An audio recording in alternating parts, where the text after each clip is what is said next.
Hi guys, John here once again, and we're doing our book review. If you've been following along with us the past week and a little bit, we've been looking at "Change Your Thinking, Change Your Life" by Brian Tracy. Now, big disclaimer here with this book: I'm a huge Brian Tracy fan. I say that a lot, don't I?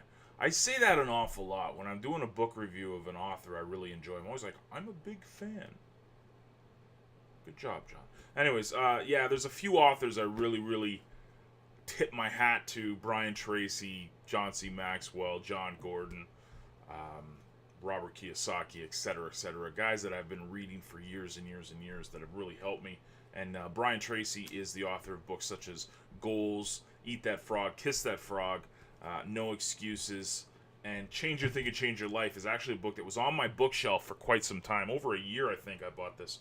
And I finally read it, and wow, what an experience this was. I mean, it was just jam-packed with so many tidbits. I really liked how it progressed from the beginning, where he talked about the law of substitution and the law of habit, and that was kind of the frame for the entire book, which I really thought was cool. It helped you really get down to the nitty-gritty of this. And the way that I would sum it up is actually at the back of the book. The quote that he actually put on the back of the book from Thomas Dreyer was, "The world is like a great mirror. It reflects back to you what you are. If you are loving, if you are friendly, if you are helpful, the world will prove loving, friendly, and helpful to you. The world is what you are. As a man thinketh." Law of attraction.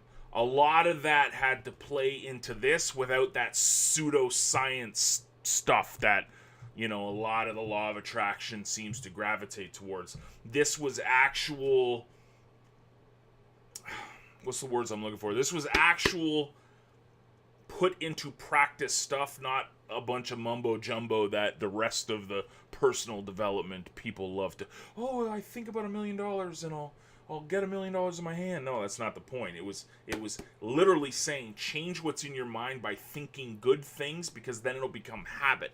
And once that's habit forming, the rest starts to fall into place. So we talked a lot about filling your mind with good stuff. Be excellent in the things that you want to be excellent in. Really get into goal planning and setting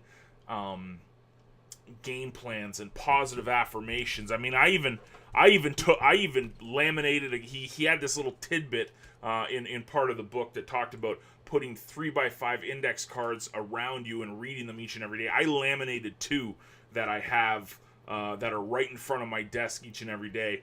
And it says, create daily, blog posts, video, live streams, add value, and serve. And then the question is, how can I serve one more person today? So that's things that I want to do. This is my list of things that I need to do each and every day, and this is the question I need to ask each and every day. How can I serve more people? How can I serve one more person today than I did the day before? So, see, I wouldn't have got to this. I wouldn't have got to this if it wasn't... if I wasn't talking, if I didn't get the law of substitution and the law of habit in the earlier chapters of this book. That's why, again, I think that those 2 laws really frame the entire book and allowed me to look at things such as the index cards and even laminate them. That's how pumped up I am about some of the messages in this book. All in all, it's a must-read. It really is. I've been really blessed this year to read some really amazing books. The One Thing was fantastic. I read that earlier this year. The School of Greatness, I read that recently. Start With Why, I read that a couple weeks ago. And now I've read Change Your Thinking, Change Your Life by Brian Tracy. Fantastic book. Really recommend it. It's personal development without all that pseudoscience mumbo jumbo that a lot of the personal development people seem to gravitate towards. This was actionable steps. Easy steps, not easy to accomplish, but easy to understand, and really, it was in bite-sized chunks, a lot of fun to read, and if you're a fan of Brian Tracy, you'll love it, and if you have not yet read a Brian Tracy book, I would even recommend this to be one of the first ones you do read. I really like Goals, I really like No Excuses. Eat That Frog is probably one of his best works ever, but Change Your Thinking, Change Your Life is definitely one of his best books, and I highly recommend it. A great book, and you guys will love it. If you have been reading along with us, what did you think? What were your major takeaways from the book? Let me know. Post some comments below, and let's see what you guys got, your big takeaway from this book. And I hope you guys enjoyed it as much as I did. Take care.